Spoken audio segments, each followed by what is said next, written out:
Hi, everyone. Thanks so much for joining us today. We're Monday. This is the second Monday of the month, or not yet. Second Monday of the course, for sure. This is the second lesson in this course. If you're new to this, welcome. I'm glad you're here. Don't leave yet. You don't have to watch the previous course to take advantage of this one. You can always rewatch all the episodes. They are available for you to stream on JamPlay.com if you're a member. But for now, just grab your guitar, and I hope that you enjoy this lesson. We're talking about pentatonic scales. In the first session last week, we talked about the first position of a minor pentatonic scale. And positions are something really proper to guitar. They're meant to help you memorize that scale all over the fretboard. Because if we had a scale, a pentatonic scale in this case, and we put a dot anytime we had one of the notes of that scale, we'd have a lot of notes to memorize. It'd be very complicated. And that's why we split our fretboard into slices, positions. That's what positions are. So in essence, a position by itself is only meant for you to memorize the scale, but it's not going to sound any different from another position because you're essentially playing the same notes in different areas of the fretboard. It's because on our guitar we can play the same exact pitch on different strings, different frets. There's a lot of different ways to play the same exact note, and that's why we're splitting our fretboard like that. Today we're going to talk about neighbor positions. But before we do that, I really want to remind you that as we're memorizing these positions, we're doing that to train our fingers to associate muscle movements with sounds. All the sounds should be in your head. When you're writing music, it should be coming from inside. In order to come out, we need to associate with what's inside muscle movements. Just like when you're talking, it's the same exact thing. When you're first learning how to talk, you're training, you're kind of babbling, experimenting with all the different sounds that your mouth can do, and eventually you associate the sounds that you're hearing from, like if you're a toddler, for example, from your parents, all those sounds you associate with positions of your mouth, your tongue, and all that. You're experimenting until you know exactly how to place your mouth to make that particular sound, and then you don't have to think about it anymore. When you're talking, you're not consciously thinking about the position of your mouth and your tongue and all that. It just flows out. And it's the same exact thing musically. The positions the position work that we're doing is babbling, basically. And if you only play with your positions, if you only let your fingers go to their comfort zones, that's kind of like babbling a little bit, repeating the same things over and over and never being creative. But we need to take that step, though, because without it, then we can hear things inside, but we will not know how to reproduce them with our muscles, in this case, the hands. And so that's why we're going to spend time with exercises and licks, memorizing licks, and all that kind of work so that eventually we can exteriorize ourselves from that process and just think of the musical idea and tell our story musically, and our fingers are going to follow automatically what is coming out from inside. So that's the big picture. But before doing that, we need to babble a little bit and get used to those movements, and that's where all the positions are. But I just wanted to make sure that you understand that this is the big picture is telling a story. It's a storytelling exercise. But before telling the story, we need to know how to write those things or say those things. We need vocabulary for that. Okay, so today we're going to look at neighbor positions that are really close to that first position that we memorized last week. Quick reminder, for any scale, whether it's pentatonic or any other scale or mode, we need to have a root. The root is the starting point, And it's that root that is going to attract all the other notes you're playing. So if my root is A, for example, here's an A on the low E string, 5th fret. All the notes that I play, if I establish that A, maybe the bass does that or the keyboard, but once that's established, all the other notes I play are going to be attracted to that.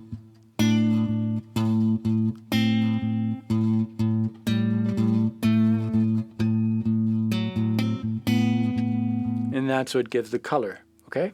So we're going to work in A. A is going to be our root, but that root can be anything, any note. So you can transpose that by simply starting that position on a different fret, and that'll change the pitch of the root, the note that attracts all the other. But in essence, it's going to be the same color, whether you're playing an A minor pentatonic, where all the notes are attracted to that A,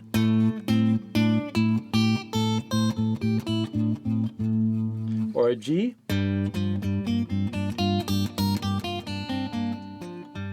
it's a different pitch, but it's the same vibe because we're using the same scale. So we're in A minor pentatonic, and I'm going to give you the first position, first slice. Why is it called first? Because it starts with the first note of the minor pentatonic scale. So the number, first position, second position, third position, all those numbers refer to the starting note. If it starts with the first note of the minor pentatonic, it's the first position. If it starts with the second note, it's the second position. And a pentatonic scale has 5 notes, therefore there are 5 positions.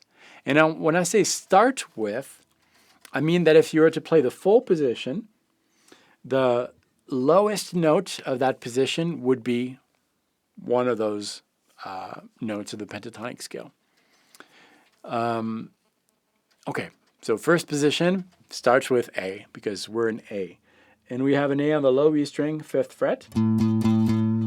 And also, I need to tell you that the positions are vertical positions. So if you look at your fretboard, they're vertical, like that. They're not horizontal. Horizontal positions kind of take a lot of different frets into account, and those are good for sliding or going from a low area of the fretboard to the higher area. But these are vertical positions. All the notes that you're going to play within the positions are reachable without too much of an extension between your fingers. So position 1 starts on the low E string, 5th fret. That's the second dot right there. That's the A. And it has 2 notes per string, so it's easier to remember. So this is just a reminder. We covered this in lesson number 1. We've got frets 5, 8, 5, 7, 5, 7, 5, 7, 5, 7, 5, 8, sorry, and 5, 8. So 5, 8, 5, 7, 5, 7, 5, 7, 5, 8, 5, 8. That's the first slice of that fretboard. And you might be thinking, well, you played more than 5 notes. And it's true. I played 1, 2, 3, 4, 5, 6, 7, 8, 9, 10, 11, 12. But those 12 notes that I played are basically 5 notes repeated over and over. 1, 2, 3, 4, 5. That's also an A. Higher pitched, but it's also an A. It's also the root. So 1, 2, 3, 4, 5. 1, 2, 3, 4, 5. 1, 2.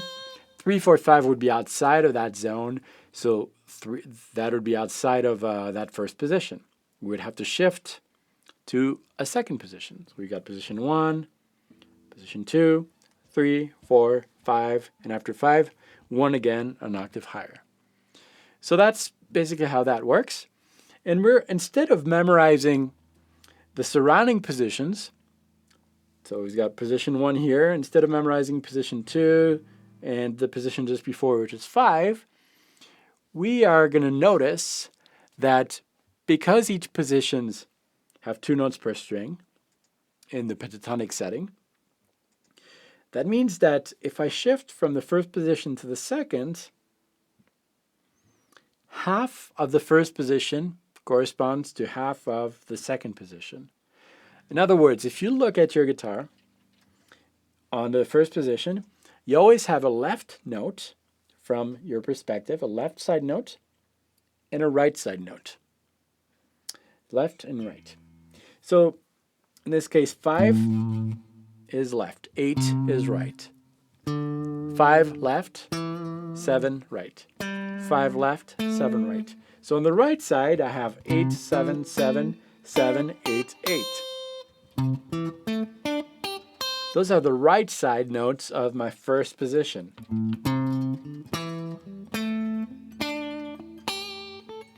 So 8, 7, 7, 7, 8, 8.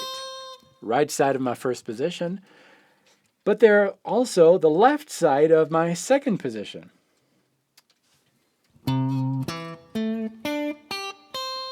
So they have half in common. The first position and the second position have half of their notes in common. So you already know half of these positions. So instead of memorizing position 2, and instead of memorizing position 5, which is on the left side, we're only going to memorize those half parts, if that makes sense. So let's take a look at a diagram with those neighbor positions, and you can check those diagrams in the supplemental content too. It should be there on the page. What you see here is the first position.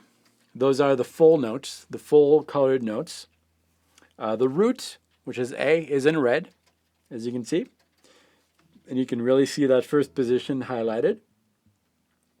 And the other notes, the square notes, are going to be part of positions 2 and 5. So let's, and you can actually do that on your screen. If you're looking at this, you're going to put your hand, and I can't do that, but you're going to put your hand to hide anything that is below the 8th and 7th fret. So you're basically hiding position number 5. You're hiding from the low E string to the high E string, 2 notes per string. You're hiding frets number 3, 5, 3, 5, 2, 5, 2, 5, 3, 5, 3, 5. You're hiding all that. And now what you see on the screen is position 5. In that position 5, if I read it from the low E string to the high E string, we have frets 8, 10, 7, 10, 7, 10, 8, 9, 7, 9, 8, 10, 8, 10. So I'll repeat that. 8, 10, 7, 10, 7, 10, 7, 9, 8, 10, 8, 10. That's the position. And you see that the left side, which is 8, 7, 7, 7, 8, 8, are part of the second position, but also the first position. So all you need to memorize, if you learned lesson number 1 last week, is frets 10, 10, 10, 9, 10, 10. That's it. It's almost all 10th frets, except for the 3rd string, which is 9. So you know position number 2, basically. Just go to fret number 10, you'll be good. Unless you're on string number 3, then go to fret number 9. So now, move your hand, if it's still hiding, move it so that it reveals all the 5th frets. And so now you should have a 3 note per string scale. And that 3 note per string scale combines positions 1 and 2. And you can really see those transitional notes. Those transitional notes are the notes that are both part of the right side of position 1 and the left side of position 2. Okay, let's try to play that. Here's how we're going to do it. We're going to play the first position, but after each set of 2 notes, we will play the next note that it encounters in position 2. So it'll be 5, 8, 10. 5, 7, 10. 5, 7, 10. 5, 7, 9. That's the exception on the 3rd string. 5, 8, 10. 5, 8, 10. Okay? And to make it a little more interesting, we're going to slide to that note that is on the right side of the second position. So we'll have something like that.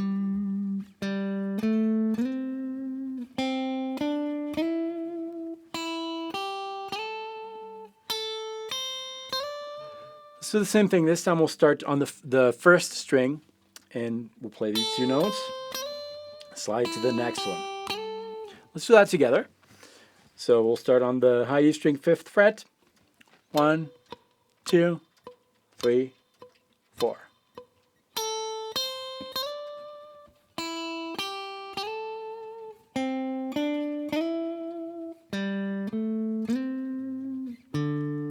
You're basically sliding to the 10th fret each time, except for the 3rd string.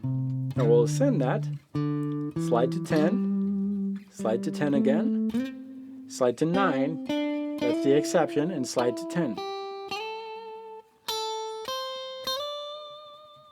Okay, so we know 2 positions, easy. And then we'll do the same process for position 5, which is just before position 1. And instead of memorizing the full position number 5, which is on the left side of your screen here, we're only going to memorize those square notes, which from the low E string to the high E string, they happen on the 3rd fret, except for strings 3 and 4, that's on the 2nd fret. And now we'll do the same exercise, descending. We're going to start on the highest note that we have on the first position, so that's 1st string, 8th fret. You're going to descend that and slide to the left side note of the 5th position. So that'll be frets 8, 5, slide to 3. And then back to the 2nd string, 8, 5, slide to 3. 7, 5, slide to 2 this time. Same exact thing on the 4th string, slide to 2. And then 7, 5, slide to 3. And 8, 3, slide to 3. All right, let's try that together. We're starting on the high E string 8th fret. 1, 2, 3, 4.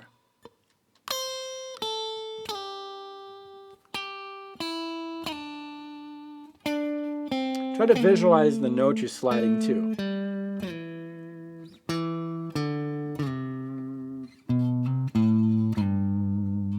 Now let's do a combination of both exercises. We're going to ascend to position 1, but each time we're sliding to the next note. Excuse me. Sliding to the next note.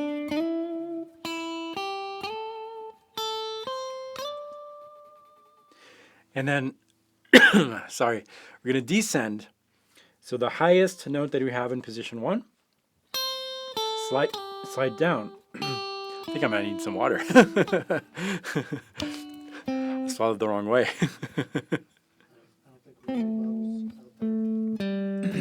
I'll try to make it.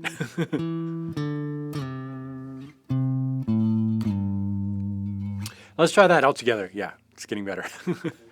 Let's try that all together. So we're going up, so 3 notes per string, and then we'll descend 3 notes per string too.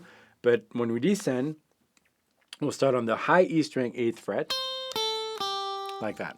So all together, start on the low E string 5th fret. 1, 2, 3, 4.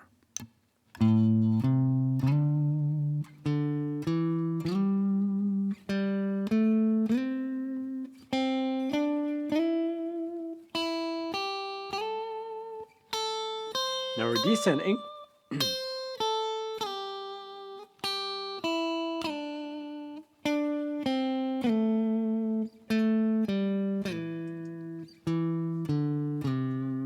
Do that one more time, starting on the 5th fret.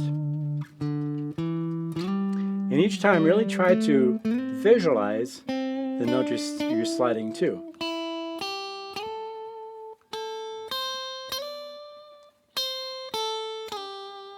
And try to imagine the sound of the note that you're playing.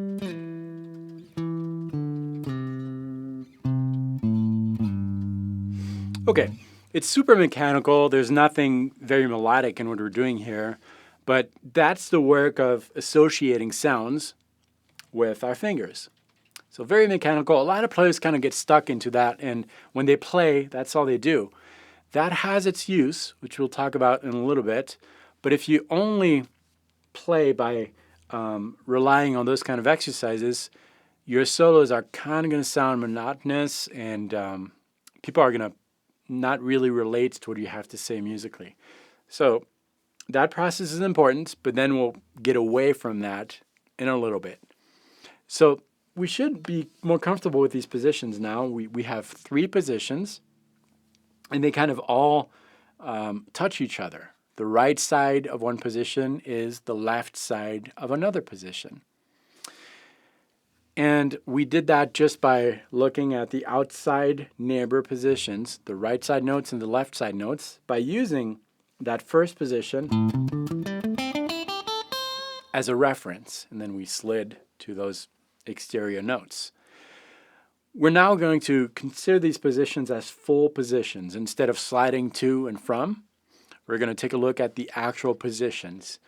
So let's take a look at position number 2. And here it is. So nothing new. We've got all the notes of an A minor pentatonic scale all over the fretboard.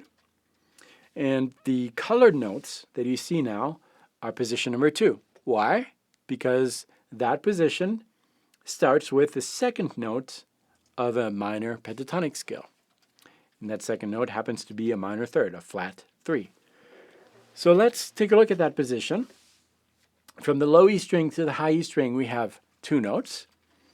And we have frets, you should know that by now, we have frets 8, 10, 7, 10, 7, 10, 7, 9, 8, 10, and 8, 10. That's the second position. And what we'll do here is ascend position number 1.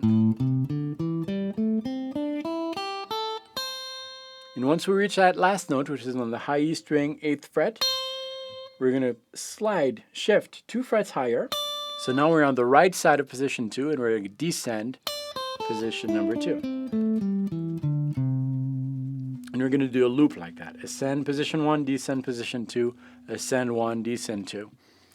Kind of a boring thing, and the notes repeat themselves over and over, but we're going to take it slow because I want you to do the work to really anticipate the sound of every note. And that means that you're imagining ba, ba, ba, ba, the sound of the next note. If you're way off, ba, ba, just correct that mentally. And that's how you can really lock the inside with the outside, triggered by the muscles. Let's try that together. Ascend position 1, descend position 2. 1 and 2 and 3 and 4 and bum, bum, bum, bum. So that's mental, right? You're imagining the note mentally. Bum, bum. If you need to fix something mentally, do it. Sliding to position 2.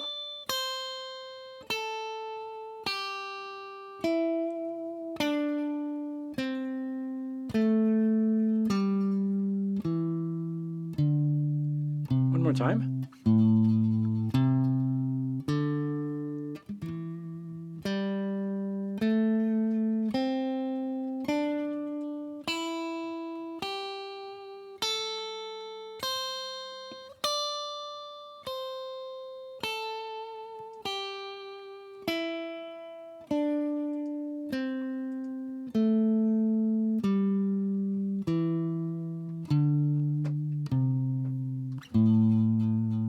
Okay, now let's take a look at position number 5. Then we're going to put everything together with a few licks.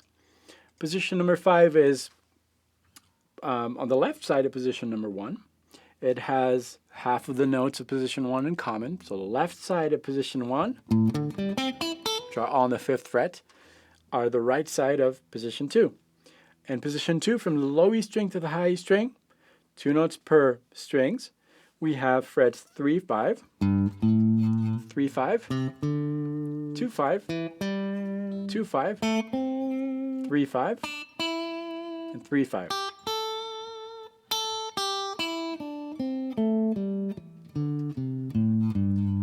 So same thing here. This time we're going to descend position 1. all the way down. And once we reach that last note, slide to the 5th position.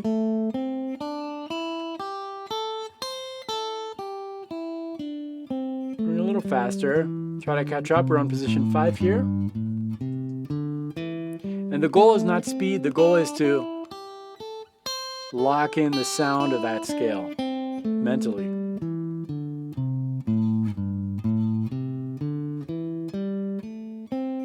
I'm doing that for a few minutes because eventually, if you put your guitar down and you start singing, you'll notice that what you sing is probably part of that scale because we kind of have it locked in now.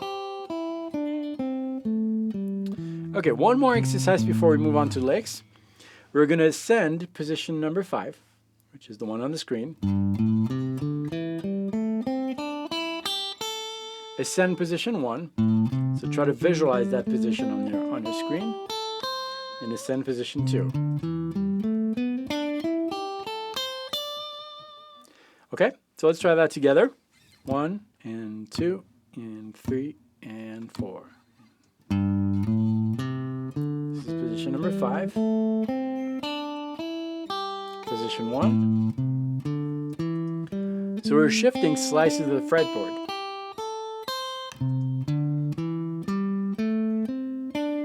Let's go back to position 1.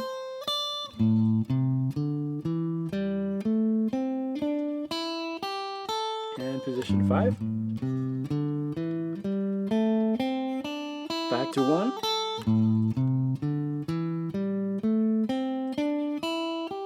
2.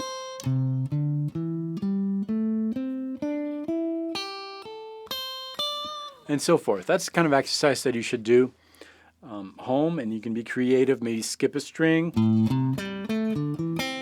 or maybe play 3 sets of strings.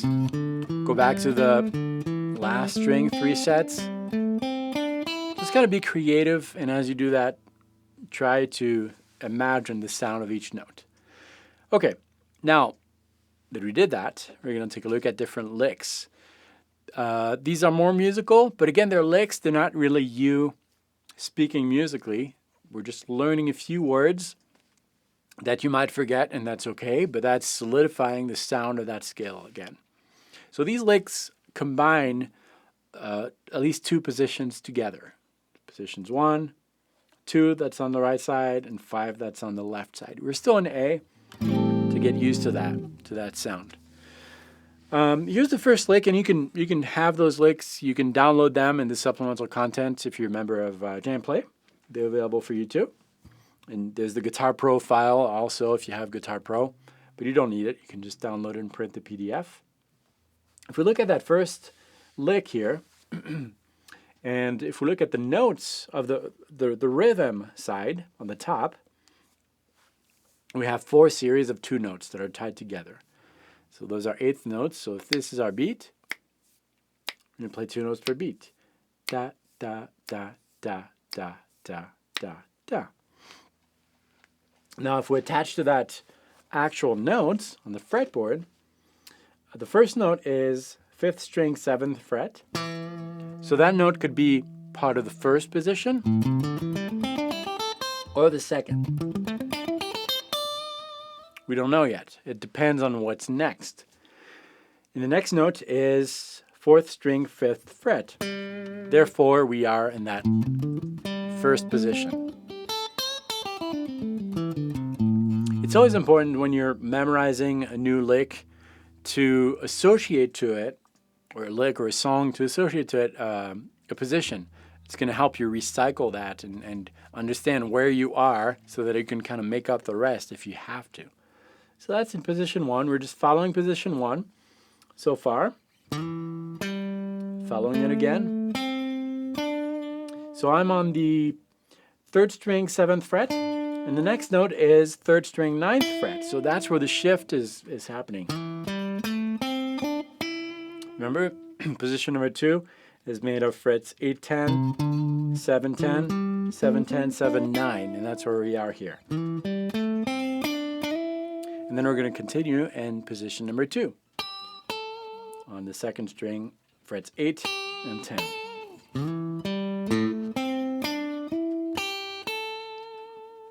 And that's it. Very simple lick. And really, that lick could all be played in position 1. We're just ascending the scale. So if I play it as it is, I'm using positions 1 and 2. That's the shift. But it would sound exactly the same if I stayed in position 1. Same exact notes. Because positions are just slices of the fretboard. We're taking the same exact scale, slicing the fretboard to make it easier to memorize. So it sounds the same. A lot of licks in position 2 could be played in position 1 and vice versa, because you could play the same note on different strings, different frets on the guitar. But that's a good exercise to kind of combine the first and the second position. And what's important to take out of that lick is the 3rd string, 7th fret. That's where we made that transition. Any note could be a transitional note, because any note in any position is actually part of 2 positions. The right side of position 1 corresponds to the left side of position 2. So all these notes can be used as transitional notes.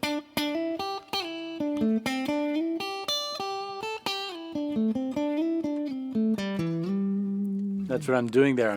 I'm using the right side notes to slide to the next position.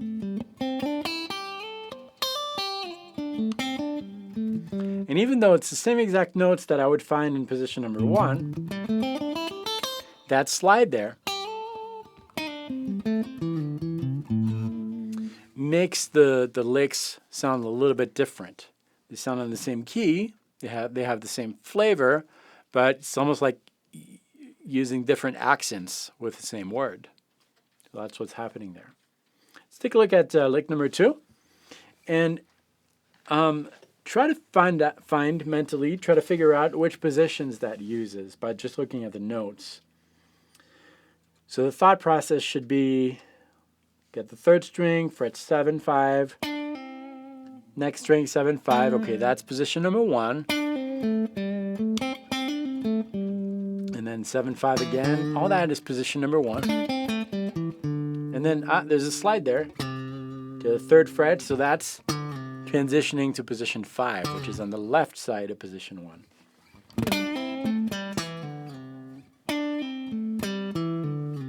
And that's our lick.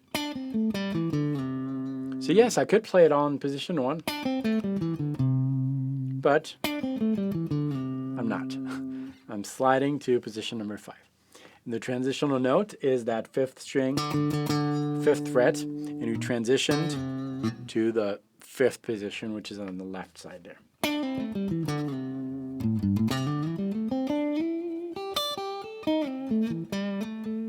So all these notes can be used as transitions like that.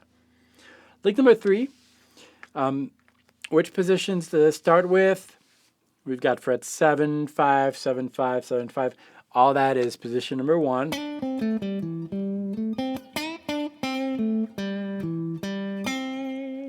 Most of the lick, and then there's a transition. You can see it with a slide between the last 2 notes. We're sliding from the 3rd string, 5th fret, to the 3rd string, 2nd fret. And that 3rd string, 7th fret, that's position number 5.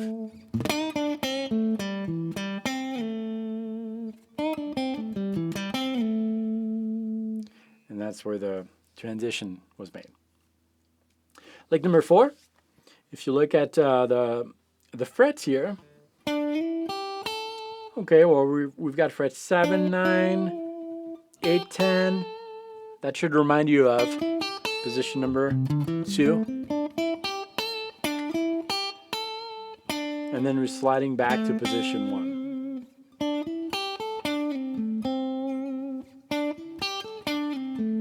And the transition is happening here on the 3rd string, 5th fret, 7th fret, sorry. 3rd string, 7th fret. We're transitioning to that 1st position.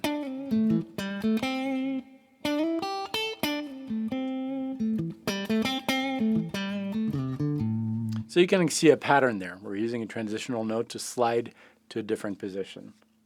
And then finally, the last lick that we have here starts with the first position that we're descending, and then we're sliding to the 3rd fret. That's position number 5. And we're continuing in position number 5.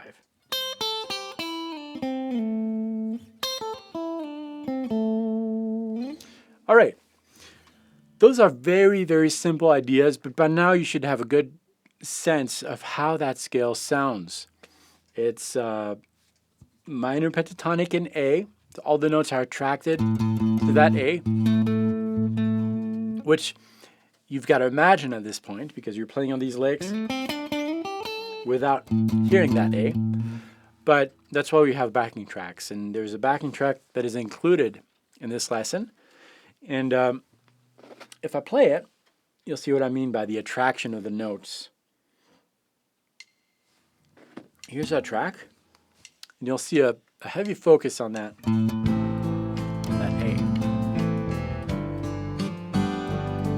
So if I play the notes of A minor pentatonic, they're going to be attracted to that.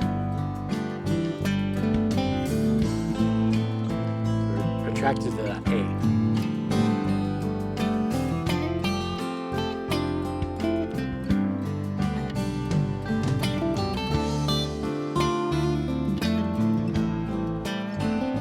So if we take lick number 1, for example, which started in position 1,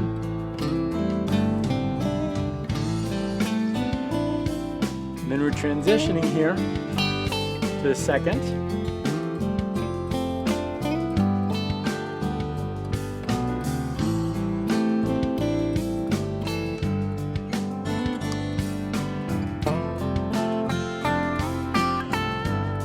you see that these notes really have an emotional value because they're attracted to that A. So I want you to use that backing track to come up with different ideas. First, follow the licks that are written right there, and then try the exercises, maybe ascending the first position,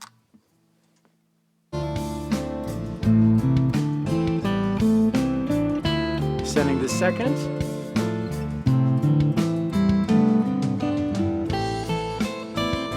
fifth,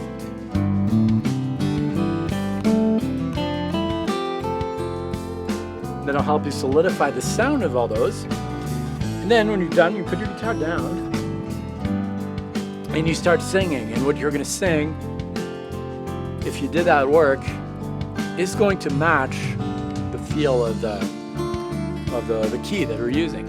It can be very simple. It will be very simple in this case, especially when there's 8 cameras in front, or I don't know how many. But just start singing something.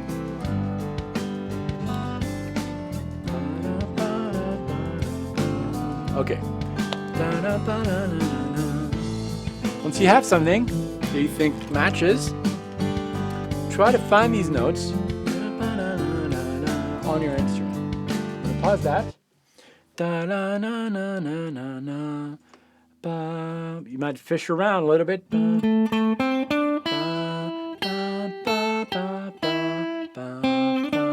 You will find that these ideas are most likely found within these positions. And that is.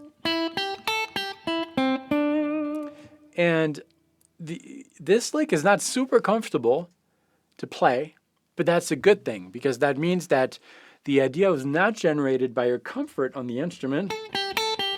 It was not directed by the positions you know or the comfort zones, but it was directed by you inside speaking musically and using this as a tool to express yourself. And that's the job here. That's how you can get better at your instrument and really become one with the music that comes out from you. So you do the work, the exercises to know what kind of movement you need to do in order to reproduce those sounds. It might take a chunk of your time, and then you put your guitar down, you start singing over a backing track, and there's a lot on JamPlay that you can pick from, and sing an idea, try to reproduce that idea on your instrument, and you'll be able to find that, or you'll see that that idea most likely matches some of these positions. Okay, let me show you what I played here, because I want to do a little more with it. I was building this in the first position. I started on the second string, 5th fret. That's a note of the minor pentatonic scale. The next note is the next note of that pentatonic scale, so 2nd string, 8th fret. The following one is on the 1st string, 5th fret. So far we're just ascending 3 notes of the minor pentatonic scale.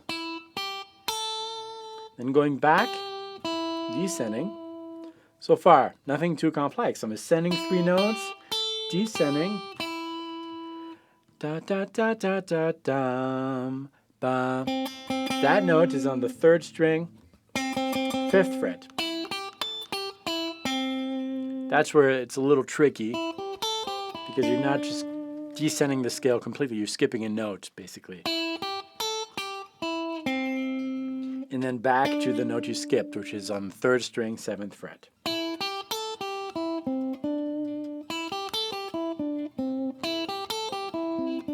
Once you have that locked down, let's try to figure that out on a different position. Maybe the 5th position. So the 5th position was from the low E string to the high E string, frets 3, 5, 3, 5, 2, 5, 2, 5, 3, 5, and 3, 5. And if we sing the idea again, da da ba da ba da bum ba. There it is. Ba, ba, ba, ba, ba, ba, ba. It's possible to play that in the 5th position. And then the next step, maybe we can combine positions 5 and 1.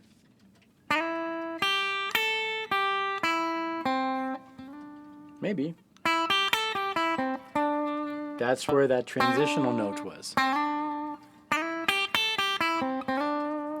So that's the research part of this exercise, but it's really important because that's where you learn that a sound or a melodic idea or a pitch can be reproduced with different muscle movements. If you're in the 1st position, there are certain fingers that are triggered that are different than if you're in the 5th position.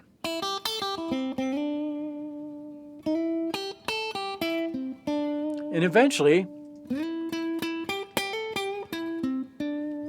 you'll be able to play that anywhere on the fretboard if you take the time to play a simple idea in a lot of different zones of the fretboard.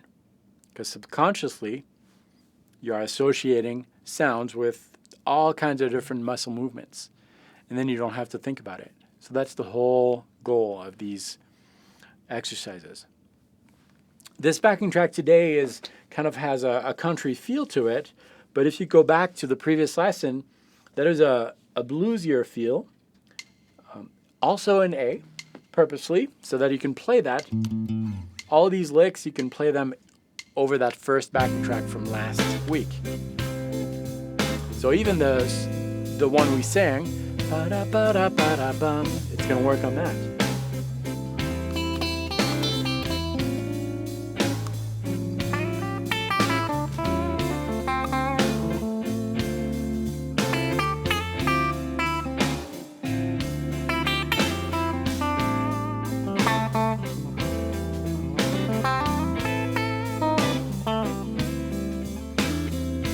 So that's your job this week. I want you to listen to the track, put your guitar down, or first do these exercises. Ascending all 3 positions.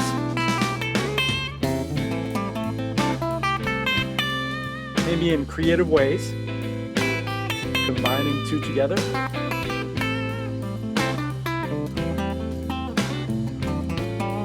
Do that for 10-15 minutes, then put your guitar down and start singing something.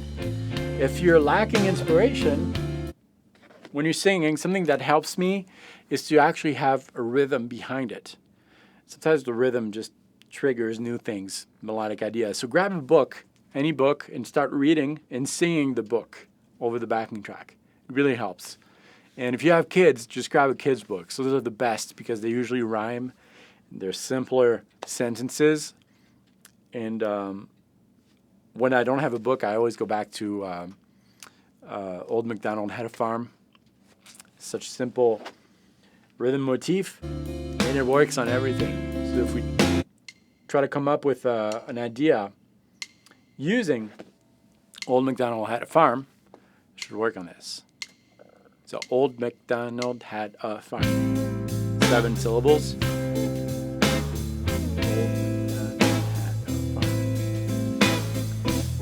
Even the idea we sang works with that.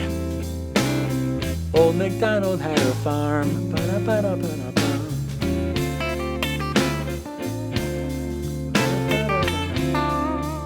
Or Old MacDonald had a farm. Ba-da-ba-da-ba-da-ba-ba. There it is.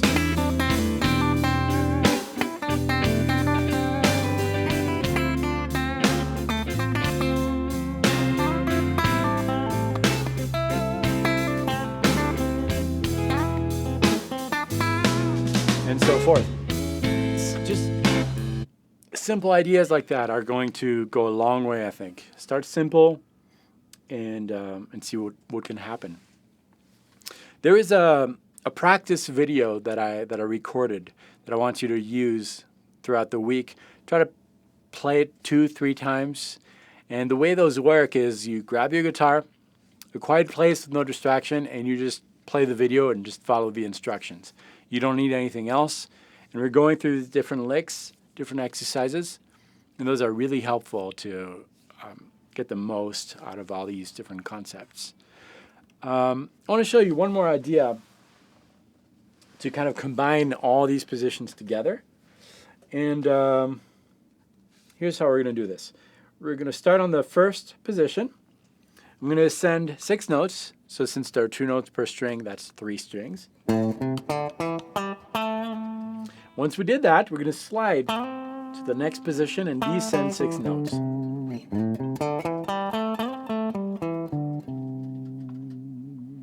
A little slower. That's position 1. Slide to position 2. Once we did that, we're going to repeat the same idea. So ascend 6 notes in position 1, descend 6 in position 2, but starting on the 5th string. And then string number 4. String number 3. Okay, so let's try that over our backing track. So we're going to try this over today's backing track. It will work over last week's backing track, but try this here. So this is our beat. We're going to play 2 notes per beat. 1, 2, 3.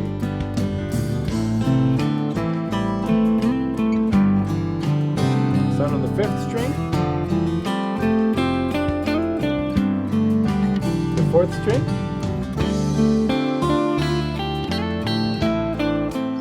The 3rd.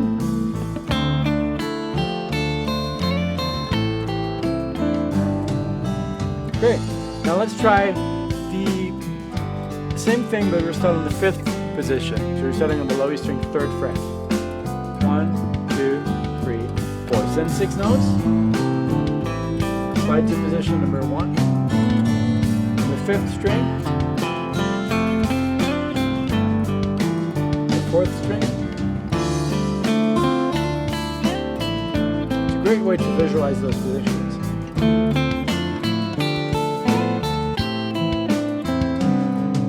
And so forth. And then you can do it the other way around. Maybe descend 6 notes.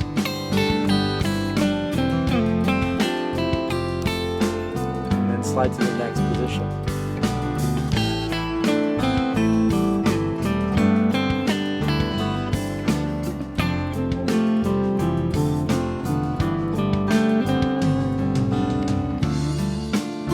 And so forth.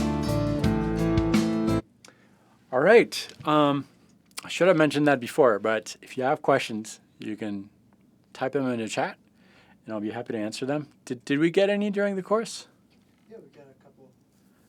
Yeah, let's take a question. Okay, this one from Val's band. Should the positions be played? I interjected that. I think he meant to say played in the same way you showed us. Yeah. Although, so I'm not sure if you're talking about fingering or not, but if you're talking about the fingering aspect, where the index is assigned to fret number 5, the pinky to fret number 8, no, you don't have to, because when you're listening, you don't know if it's the index that's playing a note, the middle, the ring. You don't really know, and it's what's being heard that counts. But if you feel that you're never using your pinky, maybe force yourself as you're working on these to use your pinky. But when you're actually playing, expressing yourself, telling the story musically, don't worry too much about which fingers you're using. As far as positions as, okay, this is position number 1, this is number 2, I would recommend that you learn them like that, but then understand that you can tie them all together and almost come up with your own positions. Maybe a mix of position 1, position number 2. Make your own paths on the instrument. The positions are just a way to memorize the fretboard, but then you can use and combine all of them. So hopefully that covered the question that you asked. If not, feel free to get in touch with me or write it again. Yeah, Val's band, I'm not sure. You said know the roots, but I'm not sure what that means. So if you want to ask your question again, just word it differently, we can try it again. Here's one from Diamond Series 75. Does the first position start with the root in every key, and is the left of the first position always the 5th, and does this work in every key? Yeah, very good question. The first position, so there are two schools of thoughts. I'm taking this as the modern approach, which most electric players use, and acoustic too, modern music, blues, rock. They use that where the number of the position corresponds to the number of the note it starts from. So position 1 always starts with the first note. There is a school of thought that comes from classical music where position 1 means any position that has its lowest note on the first fret, and they call that position 1. But in my circles, I've never heard people refer it that way. So I think you could be safe when people say position 1, that they're talking about the position that starts with the first note. Do they all have 5 positions? It depends on the number of notes of the scale. If it's a 5-note scale, like a pentatonic scale, yes, there are 5 positions. If it's a 7-note scale, there are 7 positions. 7 modes. Positions, modes, kind of the same thing, or it can be the same thing, can be seen as the same thing. So if you are only in a pentatonic setting, which has 5 notes, then yes, on the left side of the first position, you have the 5th position, because that's the last note of the pentatonic scale. If you were in a 7-note setting, like an Ionian mode, for example, has 7 notes, 1, 2, 3, 4, 5, 6, 7, then the one on the left side would be the 7th position, because there are 7 notes, therefore 7 positions. So yeah, the position on the left side of the first is always going to be the last position that you have, and therefore the last note of the scale. 7-note scales, 7 positions. 5-note scales, 5 positions. Good question. Okay. So for what I would really recommend that you do, if you're just joining us today, then I'm glad you're here. Watch video number 1, which was recorded live last week. It's somewhere on the site. Check out the supplemental content. There's a backing track. We use that, the blues track. Use that in your improv. Work through the different exercises. And this is the kind of lesson where it might seem really beginner stuff for some of you who are more advanced, but you can go as far as you can with this. Just the simplest ideas usually create the most complex ones if you keep going further. So watch video number 1, run the practice session that is attached to it. It's about 25, 30 minutes. So if you have a little bit of time on your instrument, just grab your guitar and run that practice video. And then rewatch this live event later this week and go through the different exercises, the licks, the backing tracks. Be creative. Don't feel like you have to play these exactly like I play. What I want you to get out of this is that we have musical ideas that can be attached to positions, and we don't want to generate all our music just by playing those positions, because then your fingers are taking over and all your improvs are going to be very mechanical. You want to take control over that.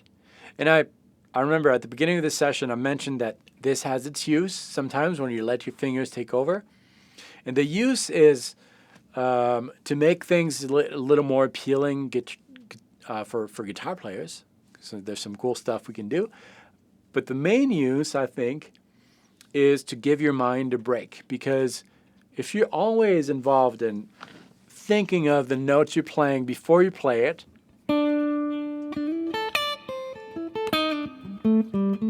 so I know what I'm going to play, I'm imagining it, that's very demanding, requires a lot of concentration. And in a 3-minute jam or improv, it's a lot of brain power that's used, a lot of concentration. So every once in a while, what I'll do to give my mind a break is flesh out all that concentration, let my fingers take over by playing those licks that they know what to do, they know it's going to sound good. I don't have to think about it. This might seem like harder to do, but it's not if you've worked on those things. And then reclaim control over the music. That might mean that you slow down a little bit, but you're imagining all the notes that you're playing. Before hitting a note, you know exactly what kind of idea you're generating. So it's a give and take type of thing. Okay, we just had this one come in, so Great. we could try to hit it real quick. In this example, we were in A minor, so what are the root notes in the other 4 positions? So the root notes, okay, I see what you're saying. A root is always going to be A. The root is always A regardless of the position you're playing in, because the root is not necessarily the first note of the position. The root is the note that is attracting all the other notes you're playing. Okay, so that's what the root is. So even if you're in position number 2, it doesn't start with A, but the root is still A. Everything in that position is still attracted to that A. Okay? But I think I know what you mean by root.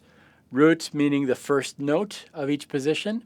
That's going to correspond to you need to know the formula of the scale. Every scale has a formula. That fingerprint, that formula tells you the distance between 2 notes, and that's what creates the sound and the feel and the color of the scale. And the formula of a minor pentatonic scale is root, minor third, or flat 3, or B3. You see on the screen? 4th, 5th, 7th, minor 7th, 5 notes. And you can see that if you kind of imagine those slices, the first slice, position 1, starts with the root. The second slice with the minor third. The third slice will start with the 4th. We haven't seen that yet. That's next week. The next one with the 5th. The next one with the minor 7th. 5 positions like that. But the root remains the same all the time.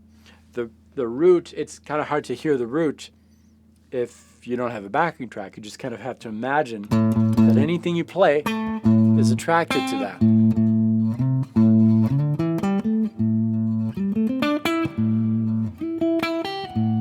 But if you play over the backing track, then it's easy to know what the root is. Because all the notes you're playing, regardless of the position,